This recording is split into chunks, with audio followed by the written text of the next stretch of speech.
guys and ghouls. Welcome back to another episode of Fright Mic. I'm Sam. I'm Liz. And we're continuing this month, this theme. It's our favorite theme. Well, it's my favorite theme.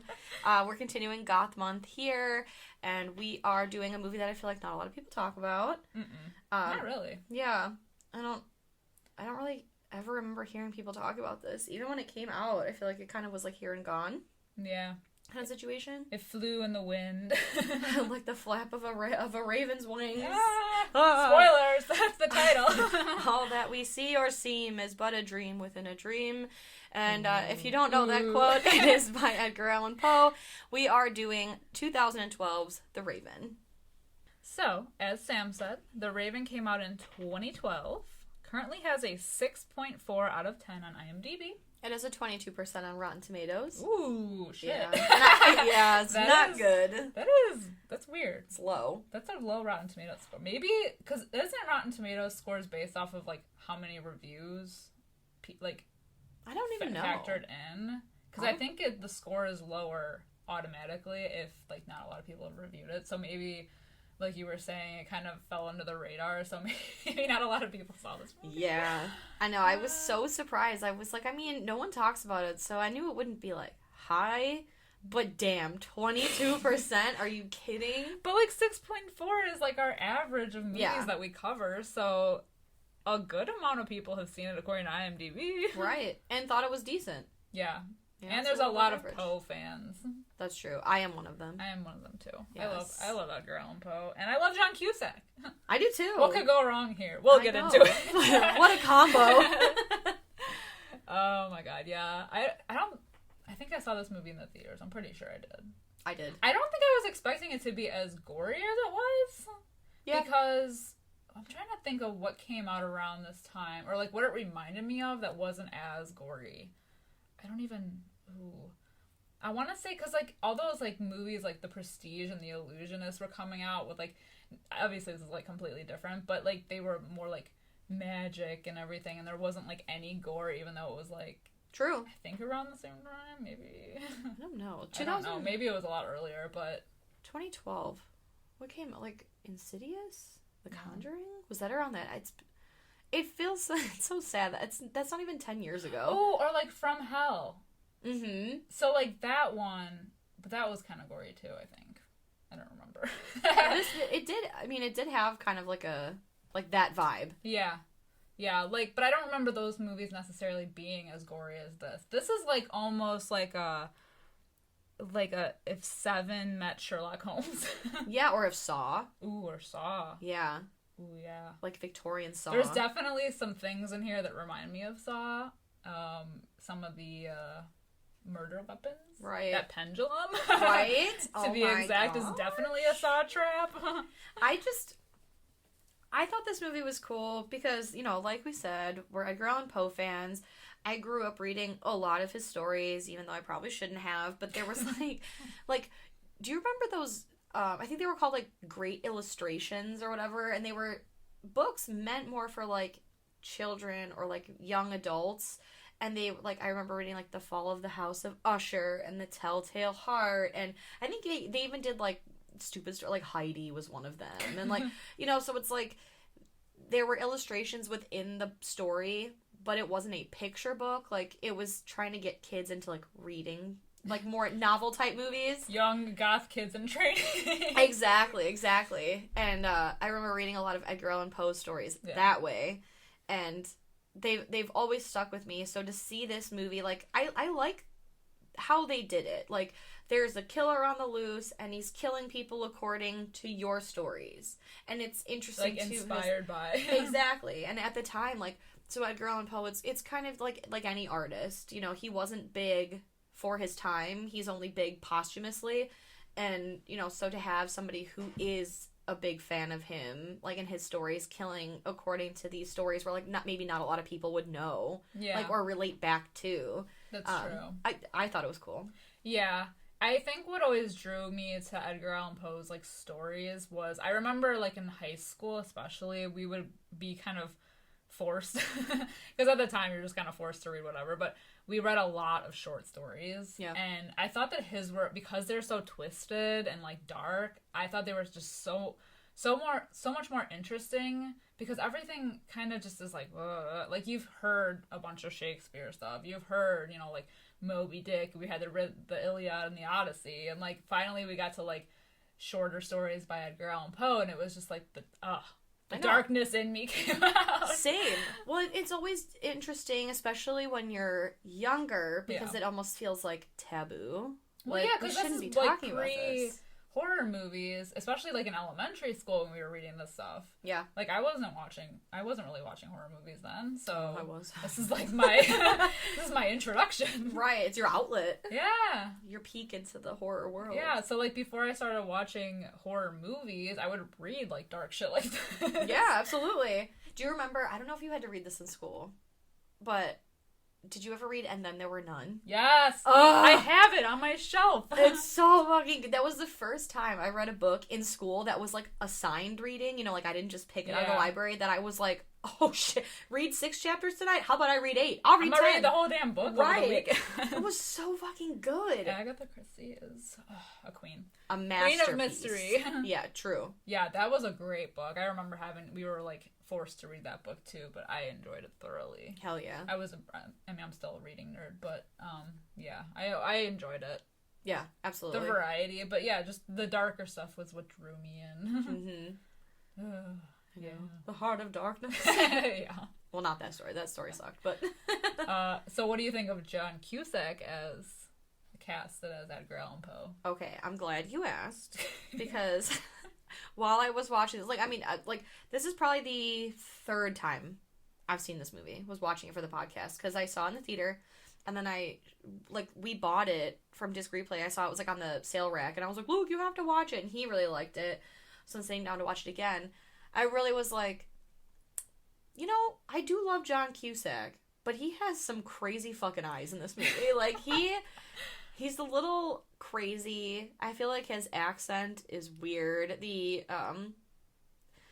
emphasis on some of his words, I'm just like, okay. But you know what was weird about some of it. the things, speaking of like accent and like just the dialogue in general, how sometimes they made it sound like it was of the time, but then other things that they said were more modern sounding. Yes. So there was like definitely a mix there. Yeah. It was very touch and go. Yeah. And I like how he just like randomly would quote himself. Yeah. Like, I mean, I guess... I think visually he did fit the role. Yeah. Except for his, really fucking crazy eyes. Like, they would get real big and buggy and, like crazy. But I can't picture anyone else playing him. Yeah. What did you think? Well, how he acted in this kind of reminded me of how he was in 1408 a little bit. Yeah, just because, things escalate and he was a so writer. quickly. And he was a writer. And so he was, in his head a lot of the time, and you could tell. Yeah. So... yeah, and, the crazy eyes again, because so much shit goes down in 1408 that, it reminded me kind of him playing that same character in a way. Yeah. I mean, I don't know much about John Cusack as a human individual, but I feel like he does a really good job at playing, a self-important, arrogant person. Yeah. And he's really good at manic also. Yeah. He kind of reminds me of, Nicolas Cage in a way. Yeah, a little bit. I think it's the crazy eyes. It's gotta be. He just got smacked behind, on the back of the head. And he's just oh. Right. Oh my god. He's raving maniacal. I know. No, he stressed me out, but in a good way. Because it is a stressful situation. Yeah. But, the beginning scene in the bar, I guess, let's get into it. Yeah. Yeah. Let's get into it. So... the movie opens basically with, some shit's going down. We're in, Edgar Allan Poe time, so it's a lot of horse and carriage situations. And, basically what we come upon is we hear an active murder happening from behind a locked door. The door's locked from the inside. When they finally get in, we've got a woman whose throat is cut. Her 10-year-old daughter has been stuffed inside of the chimney, and the killer, who locked himself in from the inside, has somehow escaped, even though the window is nailed shut. Mm-hmm. So what a mystery. And I do have to say, I did write that in my notes. Like I said, it's an active murder. We are literally hearing the murder happen. Screaming. We're seconds away from catching the killer. So, it is a fresh corpse that they should be finding. that mom with the throat cut, she looks like she's been dead for a time. days. Yes. So whoever was in the makeup department, check your life. She looked really dead. Like, there's a lot of crusty. like close-up slashing scenes. That's why when I said I wasn't expecting it to be so gory, like I wasn't expecting like us opening up wounds. Yeah. Oh my god. A few times in this movie. Like when they were popping that guy's stitches open, sifting through, yeah, and like you could hear the snipping of the skin. Exactly. It's really gory. There was like with the pendulum though. I feel like the blood that wasn't coming out of his mouth that he was like gurgling was CGI. Yeah, for sure. Oh, I could feel that though. I know. That's what it feels like to have cramps. Yeah. Oh, definitely. I was gonna say Taco Bell, but yeah, that works. True. My God. The aftermath. Yeah. Yeah, and you know what? Like, so okay, Luke Evans is like the head detective, and our boy Oliver Jackson Cohen is his like right hand man. So this was like pre-Invisible Man. If you're not familiar, he plays the Invisible Man. He was also Lucas in Haunting of Hill House. Yeah, I think this is like the first thing I've ever seen him in it. I'm pretty sure. I think this is the first thing that I've seen him in, but I didn't remember him from it. Like, no, I didn't either. Yeah. Like when we rewatched it, I was like, oh, it's that guy. Hey, with his mutton chops. Look at how cute. I die. Yeah, and he's kind of like a side character. I mean, he's like in the whole movie, but he's like a side character, so. I think he has like 10 lines of dialogue. Yeah. Period. Yeah, and Luke Evans, he was good. He was good. Yeah. Looking like a whole snack. Yeah. You know. There's some good looking people in this movie. Absolutely. Miss Alice Eve. Yeah, okay, speaking of Nicolas Cage. Okay, so I remember back in the day watching a movie with my grandma with Nicolas Cage and Jessica Biel in it, and I think it was called Next, where basically, like, he has the ability to see all of these scenarios play out before they happen, so that way he can approach it to get the outcome that he wants. And one of the things that he saw was, like, he sees Jessica Biel, I think, like, in a diner, and he watches how all these situations play out, and he goes with the one that ultimately gets her to, like, be interested in him. Knowing full good and well, in real life, that would never fucking happen. It's like the Adam Sandler thing, too. He always casts himself with, like, hot women. With, like, 10s. Right. And I'm not saying that John Cusack is ugly, but Alice Eve is a 10, in my opinion. I just don't believe it. I just don't buy it. Well, also the fact that she was, like, at least 20 years younger than he is. Absolutely. I think. I'm pretty sure. That's gotta be I think right. she's, like, at least 20 years younger than he is, and so it's a little weird. Right. There was a casting. Oh, originally, I think before, because it's like you could almost kind of tell that, like, John Cusack wasn't the first choice to play this character. Interesting. I read that it was originally Joaquin Phoenix that was going to play Poe. Joaquin? And if it wasn't Joaquin, it was going to be Ewan McGregor. Oh my god. I would have loved that. Yeah, but they both fell out. And Jeremy Renner was going to be the detective, who I'm not, like, a big fan of anyway, so I'm glad that didn't work out. But, yeah, like, I thought it would have been interesting. Yeah. That if either of the other two would have played him. Absolutely. Like I said, I think, like, John Cusack was a fine choice. He was a little manic and, like, crazy, and he was kind of like that kid in the corner of the class that just, like, he's fucked off and done his own thing, and everyone's like, oh, that's crazy Chris over there, don't talk to him. But, like, I mean, he was fine. He got the job done. Quarters again. Right, exactly.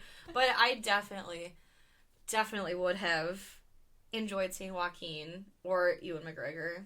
Yeah, I mean, he got to play, like, raving maniac and Joker, so... That's true, that's fair. And look at how good he did! Yeah, true. You know, I would have been into it. Yeah. Well, you know, it is what it is. But, so, after the murder, they don't even realize right away that it's, like, based off of the stories of Poe, because it's, like, the first time this has happened. But we get introduced to Poe, who is, by now, like, this, like, washed up, penniless drunk, basically. Yeah, essentially. He kind of just, like, fell off, and nobody really knows a lot about his stories, except for the random guy in the bar. Right. Who was able to quote the rest of his yes. his poem. But, yeah, it he, like, comes in, wants some liquor, steals some other guy's liquor, and this is why I said, he's like, kind of like a dick. Right, like, that's why I said he's, like, cocky and self-important, because it's very, like, oh, I'm a writer. I'm a, world-renowned, well, not world-renowned, but, like, he says, like, yeah, I was a world-renowned writer, and the guy's like, well, I've never heard of you, and so he says, like, a drink to whoever can finish this quote, and it's, quoth the raven, and everyone's like, piss off! So it's only one guy that says, nevermore, and it's this whole thing about France. Like, this movie takes place in the U.S., but the whole movie, it's like, oh, the guy that can quote Edgar Allen Poe, he says, like, oh, vive la France, and it was, like, this whole thing. At the end of the movie, the guy goes to France. Like, I feel like France plays a big role in this movie, and I don't know why. Yeah, that is really random. Yeah. So he does play kind of a dick, but I think one of the funniest lines, or, like, his insult, is when he calls that guy an overgrown mouth breather. Yes, exactly. Oh my god. Yeah, so by now there's, like, the other murder that takes place, which is the pit and the pendulum, and this one was awesome. Hell yeah. It's never a good sign when there's, like, a pendulum. Pendulum. Yeah. That was straight up a Saw trap. Absolutely. Like, for sure. That has to be in one of the Saw movies. I feel like it was, actually. I feel like it had to have been. Yeah, I feel like that just triggered a memory I didn't know existed. I'm gonna do some research. Right. Yeah, I'm gonna consult my Saw collection later and figure that out. Yeah, and I think that's when they realized that now this killer has, like, his, like, MO is to recreate Poe's stories. He's like a super fan. Yes. Well, even, like, Luke Evans, so he's, like, the detective, and when he comes to the original crime scene, it's like, at first you think it's going to be a mystery, like, oh, well, the room was locked from the inside, and the windows are nailed shut, but then Luke Evans finds, like, one of the nails was sawed in half, and it releases a spring, so the window opens, and he's like, I've seen this before, and then obviously with the pit and the pendulum, they're like, no, we know what this is, we know what's going on, so, essentially, Edgar Allan Poe is kind of, like, wrangled in by the police to help solve a series of murders. Based off of his works. Yes. So he's a consultant. Right. He's got the inside scoop. Yeah. And there's this whole thing with Edgar Allan Poe's love interest, Alice Eve. She plays Emily Hamilton, whose dad, like, absolutely despises Edgar Allan Poe. And they have, like, the easiest proposal in the entire world, because they're, like, basically sneaking around. And she's like, you better marry me. And he says, okay, will you marry me? And she's like, fuck yeah.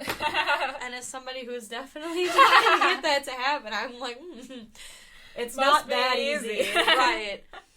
Interesting. He does have a pet raccoon, though. No!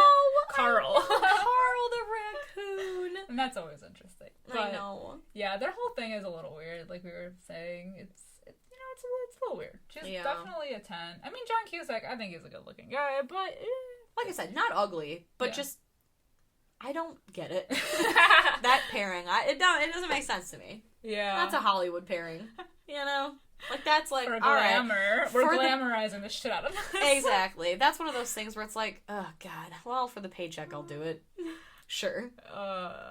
Well, so because, like, all of these murders are happening in inspiration to Poe's works, he's, like, the prime suspect off the bat. Well, of course. Before he becomes a consultant, because they're like, well, you know your own work. No one else would know it better. So, like, well, it's a lot of, like, oh, well, you wrote this story, and there's this at the crime scene, so tell me, what does this mean? Right. I don't fucking know, man. Like, I wrote it when I was drunk. Like, I was high on opiates. Like, I don't know. I have no idea. And when they bring him there, I mean, I think his reaction when he's like, oh, shit. I think that's, like, more of the sign that maybe he doesn't know what the hell's going on. Right. Even the editor, so, like, Poe has this whole argument, like, he's trying to get his works published in the local paper, the Patriot, and the, like, owner of it? Like, what is that guy's name? Yeah, he's, like, the head of the paper. Right, like, editor-in-chief. He's, like, the Anna Wintour of the Patriot, essentially. And who, like, doesn't... He basically tells Poe, like, unless you write another Telltale Heart or The Raven, like, don't bring your shit to me. And he even, like, pulls Luke Evans aside and is like, yo, I know Edgar Allan Poe over there. Like, I know he's a weird guy, but the only thing he's killed is a bottle of brandy. Do you feel me? Well, actually, the one line that he says that I actually really liked when he was describing Poe, he said, he has a spark of genius shrouded in misery. And I'm like, yes. Yeah. What I think I am versus what I exactly. really am. But, no, it is interesting. He vouches for him. Yeah. Up until the end. Yeah. The morbid end. That's true. So, you know, there's this whole talk about, they're going to have a ball, and on the corpse that they found, the victim of the pendulum trap, there was a red mask, which is the Mask of the Red Death, which is about a masquerade ball, and death comes in a costume kind of thing. And so they're like, we found this on the victim. He's like, it's one of my stories. And, you know, death comes at a party, just, you know, it's blah, blah, blah. In disguise. And the only party that I can think of is that the Hamiltons are having a ball. I think it's supposedly for, like, Emily's birthday. Yeah, her birthday bash. Yes. So we cut to, like, a masquerade, very Phantom of the Opera. Everyone is dressed to the nines, big Marie Antoinette style gowns. And so, like, Edgar Allan Poe is not allowed to be there, obviously, because Mr. Hamilton hates him. But he comes anyway, and they're gonna, you know, their whole plan, him and Emily, they were gonna tell her dad that they were in love and going to be married at the party. And he shows up.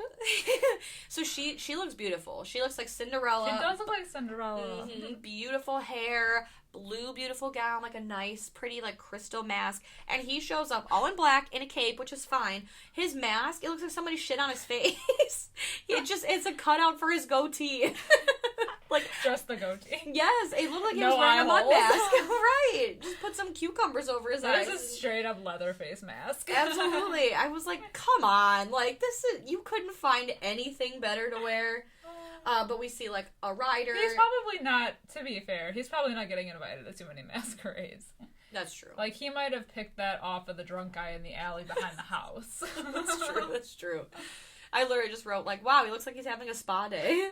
Yeah, that's true. Yeah. And they had, like, there's this whole, like, slow down, like, dance scene. It's supposed to be, like, dim lighting, which promptly gets busted into by a man on a horse. Dressed like a skelly. Dressed like a skeleton.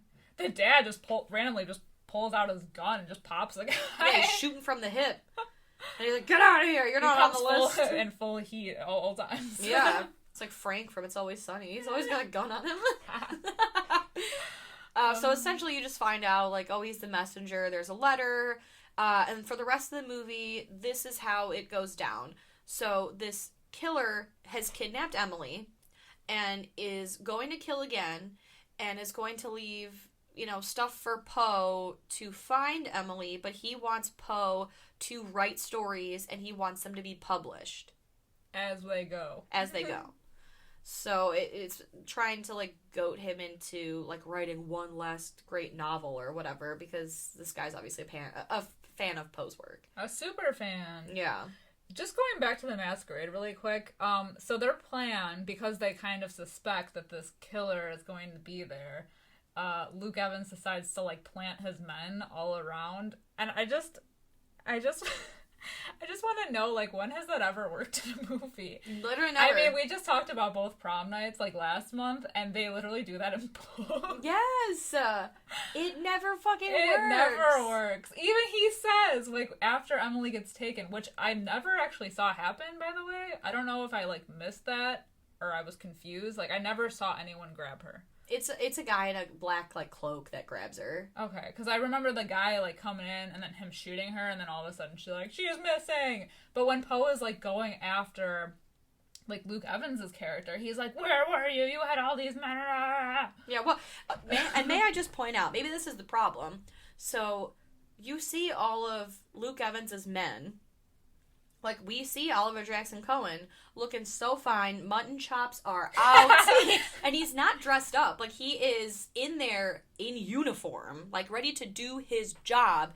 Meanwhile, Luke Evans has found a costume, has a mask on. He's a party goer. He's a full moment. Right. Maybe he's more popular.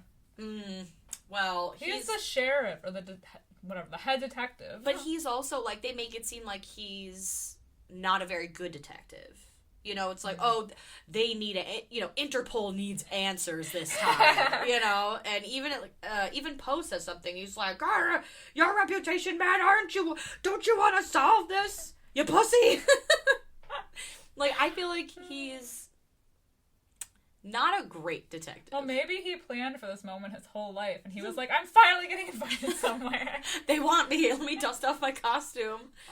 Yeah, it's. I feel like it's very that. He gives off the vibe of somebody who's like, I'm going to this party, and I'm gonna have a good time. Yeah, he like, radio me if you see anything suspicious. He did insist on going, even though the dad was like, I don't want to. Oh, and he's like, and make sure that the men wipe the shit off of their boots. Like, peasants. Like, the cops are seen as peasants. Exactly.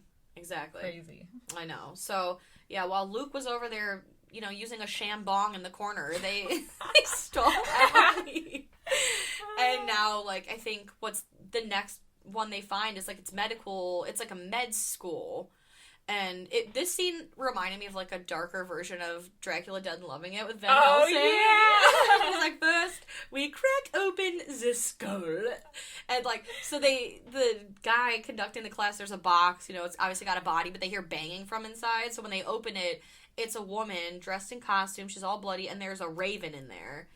And they're just kind of like, oh, God. And this is... like, yeah, exactly. The one in the back. So...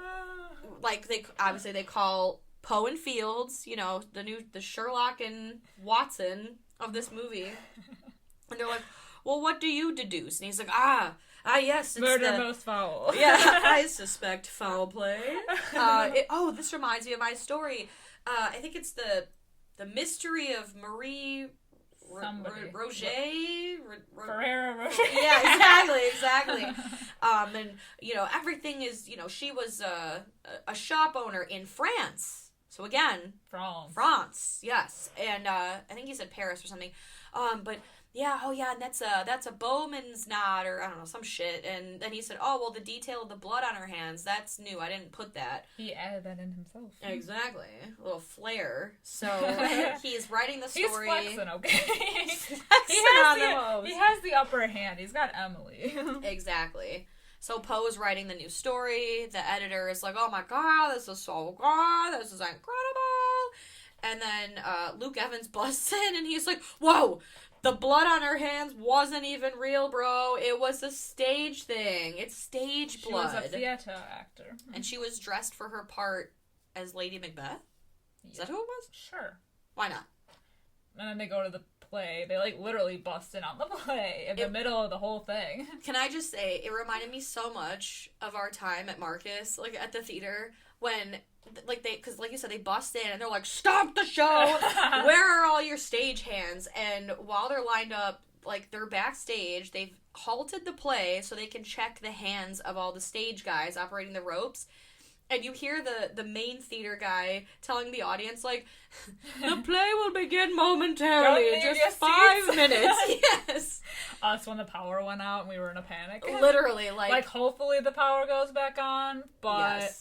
If it doesn't, I'm just gonna walk out right now because I'm making minimum wage and this shit ain't worth it. Right, I don't need you screaming at me. See us after the show for some passes. Come back for free.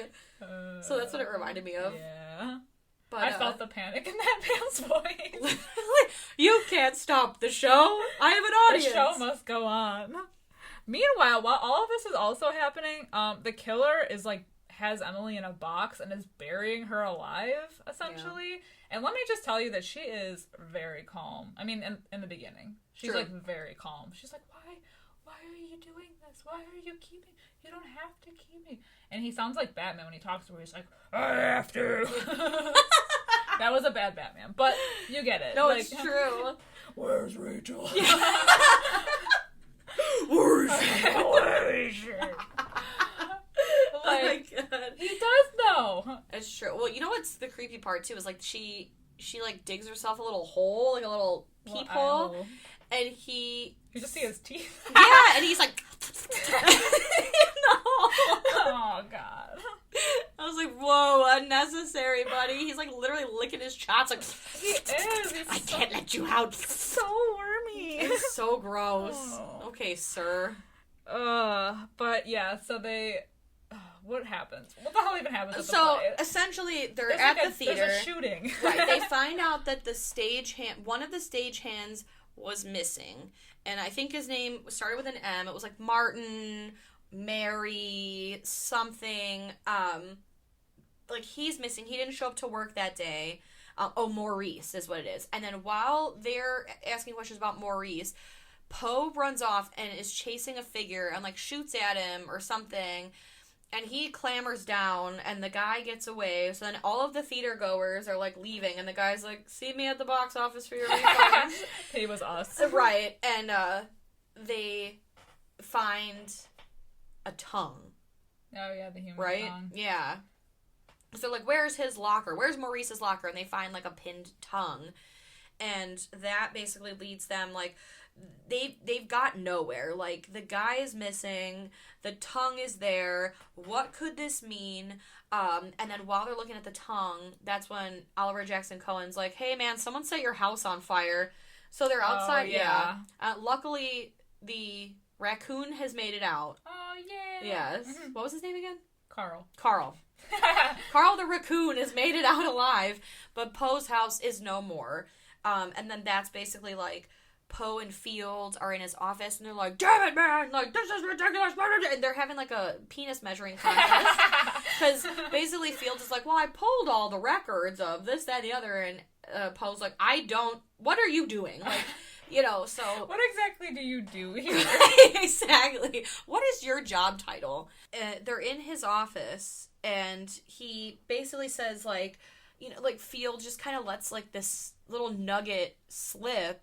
And he's like, I just don't understand. Why Baltimore? The Fortunato has docked all over the world. And Poe said, oh, what the fuck did you say? Yeah, and Fortunato. It was the name of the boat. And he goes, that's the name of one of the main characters from the Cask of Amontillado. So there's no, like, catacombs in Baltimore like there were in the book, or the story, I should say, but there are tunnels. Hint, hint. Exactly. So, like, because in the story, the Cask of Amontillado, the man was walled in, like, in the catacombs to die. They decided to take, like, the whole police force, you know, Fox Force 5, and Poe, and they go into these tunnels, and they have this whole, like, whistle system where they're gonna call out for Emily and pause for 10 seconds and listen. But Poe goes in, like, guns ablaze. He's like, he's manic as fuck. He's like, ah!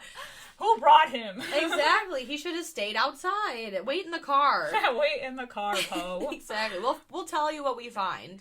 But it's Oliver Jackson Cohen. Ed, may I call you Ed? please go and wait outside. Listen here, Eddie. Chill. So it's actually Oliver Jackson Cohen. He's one smart cookie, let me tell you. He's like, hey, the mortar on this wall is different than the other mortar over there. And they said, oh shit, you're right. So they dig into the wall and they find a body dressed in the outfit that Emily was wearing when she was kidnapped. Nabbed. When she was nabbed. But it is the body of Maurice the sailor. Oof. I know. So that's when they enlist the help of... Isn't that when they find the note that says, like, Godspeed? And he's like, even his prose is barbaric. Yes! He's fucking mocking his poetry. So, with all of the information they have now... Oh, and that's in his mouth instead of the tongue, so that's where the severed tongue came from, they find a pocket watch with a time that says, like, 12:28. And... when they're, like, examining his body, Oliver Jackson Cohen's like, oh, that's the sextant or whatever, and that's my brother got this tattoo, and so they figure out, oh, it's coordinates, it's latitude and longitude. They bust out all the maps. Right. Like, Emily's dad is now, like, super helpful, and he's like, oh, this is what that means, and blah, blah, blah, and I thought I lost this pocket watch, and here it is, and blah, blah, blah. So they come across the West Indies, and they say, well, that's impossible, that's 2 weeks travel, there's no way she's there. And the island is St. Croix, and Poe says, no, she's not at St. Croix, she's at the Holy Cross, which is their church. So that's where they think Emily is at. So they go to church, and they're all kind of like banging on the doors, and I thought it was so funny because Poe goes up to a door and he's like, "Oh yeah!" And then right after that, Luke Evans is like, "Rah!" He goes up to the same damn door, and I'm like, okay, y'all gotta coordinate better. Right, like you take the south side, I'll take the east side. We'll call it this way, I'll go home. Exactly, like fucking stupid. But I like it. Luke Evans is like, "Hey, Oliver Jackson Cohen, you go around back alone while the rest of us just follow Poe." Big old rookie mistake there. Yeah, because he sees like somebody drop something from above him, and it's the killer, but he's all masked up, very 2020. He looks like Mask of Zorro. He does, or like a plague doctor. Oh yeah. But so like even though Oliver Jackson Cohen shoots him, or like shoots at him, he misses, and the killer cuts his throat, and he dies. Oof. Very sad. Yeah, it's pretty drawn out too. Because like then Luke Evans is like, "'Tis but a scratch," and he's like trying to like put his little scarf over it. It's like, lay still, buddy. You're gonna make it. Meanwhile, like gallons of blood are squirting out of his neck hole. So true. And then he gets shot. And then he's like, "Poe, go after him!" Like, Poe is suddenly a part of the police department now. Right. Like, he is going to, I mean, I know it's his woman, so, like, he's more motivated, but, like, they're like, "Go after him!" And he's like, "He's just a civilian, yo." He's the police. He's the police. So it leads to a horse chase in the woods, and Poe's horse gets shot, and really nothing comes of it except that the guy gets away, and Poe is horseless. And they find at the church there is an empty grave, but it's got Emily's name on it. So he wanted him to find it. Yeah. I feel like this killer is always, like, one step ahead of them. Yeah. Yeah. It's like he gives them the hints. And also, like, if is he giving them the hints, why is he going back to where they would be? Like, why would he stay at that church? Because maybe he wasn't anticipating they would get it so quickly. Right. Or he just, he likes to watch. Oh, yeah. He's a pervert. That's true. So basically after this, we see like a cutaway scene of Emily. She has punched through her cubbyhole that she's in. Yeah. And she makes it out, but not for long because she gets chloroformed and stuffed back in. And Poe, at this point, he's sick of this shit. So he's like, I want it to end. So he writes a story and he says, I'll trade my life for Emily's. I think he says something about like taking poison. Yeah. If you let Emily go. And Luke Evans, he's in the hospital with his shot up arm, and he's very, like, it's just, again, very manic. It's just, like, very level 10. He's like, let me go! He's like, you've got a damn bullet in your chest. Hold still. Yeah. I've got a job to do, man. So, like, I think right around then, like, he writes a story, they publish it, and then in the morning, Poe comes and he finds, like, I don't know, some girl. She was like, oh, I was waiting for you and the other guy to get back, and here's the paper, and also this note. And he reads it, and I forget what the note says. It's inconsequential, really. It's the timing of the note that's important, because It came before the paper? That's yes. The significant thing. Yeah, it came before the paper, so he automatically puts, like, 2 and 2 together and realizes that, like, how would this person know? I don't even know. Because the writing of the note was like, oh, it was about the story. And he knew before it was even published. So he's like, holy shit, it's the head of the department. It's the head of the Daily Musket. Head of the Daily Musket. So he goes, and he's like, he's got her. He's the one. He goes to confront him. And we see him, like, sitting at the desk in the shadows. And he's, like, already, like, guns a-blazing, literally. Yeah. Like, where is she? And then he, like, kind of goes closer, and we realize, oh, he did. And he got his hands, like, cut off, but they're, like, propped in front of him. Yeah. Still holding the little feather quill. It's very post-mortem photography. Yeah. Very convincing, though. Yeah. And the note in front of him says, getting warmer, even though his body is not. And so Poe, somehow he, like you said, came in, guns a-blazing to the Daily Musket, goes right to the office, and then once he sees that he's dead, he, like, backs out and realizes only then that there's another person clearly Standing visible there. in the office. And it's, we don't see him at first, but Poe just says, Ivan. We don't know Ivan. We've never even seen Ivan. That's what I was thinking too. I was like, okay, but who is that? Right. Who the fuck are you? And he knows this. And I'm like, this is very anticlimactic. Because he was in it. So, like, he was in the beginning. Because he's the guy that was like, ooh, I like vouching for all of his stories. Like, I like it. And the other one was like, no, it's fucking trash. Yeah. He was such a side, minor person that we don't even realize who he is by the time he shows up at the end. Yeah. It's like, they just picked some random background, like, fill-in person. And they were like, hey, it's like a murder mystery dinner. You're gonna be the killer. Oh, shit, okay. Don't tell anyone. Right. So it's, like, very, like, hi. Like, he's just so smarmy. He was like, yes, it's me. You're my greatest, inspiration. And he's a fanboy. Yeah. A crazed fanboy. Absolutely. Meanwhile, Luke Evans has also, at the same time, figured it out because of the ink from the paper being attracted to a magnet, which earlier there was a piece of the killer's hair that was attracted to the magnet. And they found the hair, I don't even remember where. It's so unimportant. It's so unimportant. I forgot about it. Right. So he's like, oh my god, the hair! Get to the paper! So he's like sending a carriage with Daddy Hamilton to go out there. And so Poe and Ivan are facing off, and he's like, well, you said you would drink the poison, so here it is, bottoms up. So Poe takes the poison. He starts to sweat. He is very moist by the time he finds Emily. But basically, so he takes a shot of poison. He's like, where is she?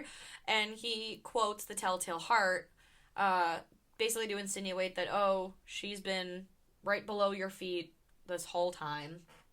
And he hears somebody says, there's a carriage for you, Mr. Reynolds. And so, obviously, he knows that the killer is going by. Like, Reynolds is his last name. The killer fucks off. Poe, like I said, he is drenched in sweat, digs and finds, like, a whole, like, Helga Pataki style, like, shrine below the paper, and digs out, Alice Eve, and he says something about, like, they say something about, like, getting married, who really cares, and he's like, one day in heaven, we'll be together. Yeah, because he knows he's dying, but she don't. Right. But they put her in the ambulance, but he's still, like, dying. He, like, manages to walk over to a park bench, which confuses me because he then, like, is by this point can barely even, like, speak. And it kind of sounds like he's just raving. Which is, like, how, I guess, Poe, in real life, the last, like, few days of his life are kind of a mystery. Because somebody actually found him, like, on a park bench. Yeah, like, dead. They found him, I think, on the 3rd of May. Like, just basically delirious out of his mind, and he died on the 7th? Yeah. Or, not May. October. It was the 3rd of October, and then he died the 7th of October.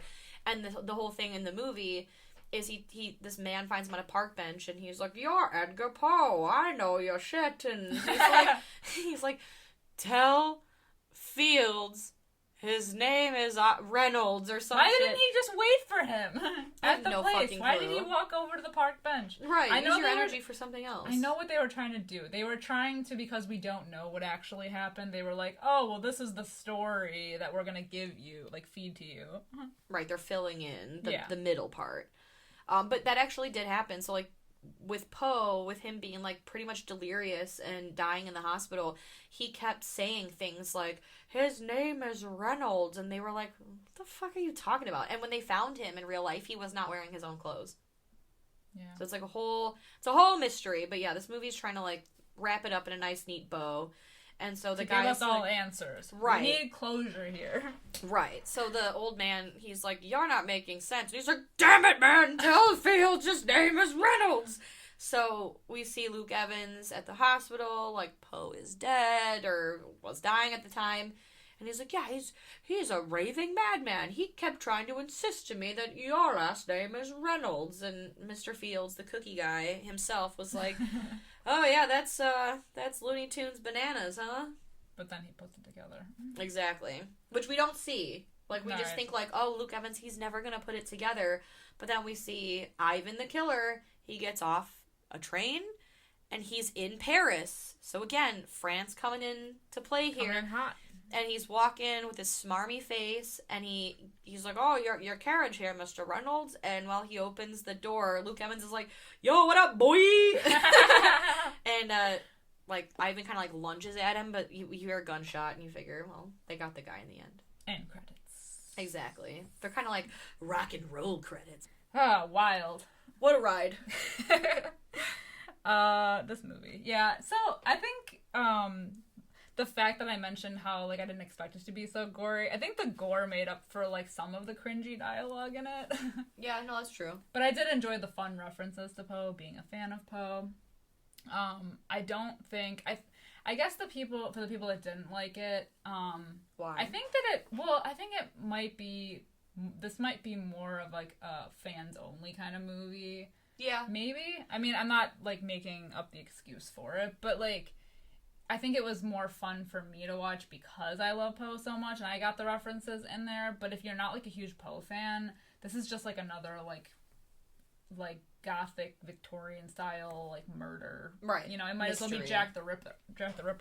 Yeah. No, I totally agree. I think if you are a Poe fan, you're going to like it a lot more because they do reference quite a few of his works, but it's not like they're going in like, "Oh, that's a quote from The Telltale Heart. You know, the story about that guy who hears the ticking below the floor." You know, it's like they're not going to slow down for you if you don't get it. Yeah. They're not going to give you a whole backstory. It's not like this is a tour of his works in great detail.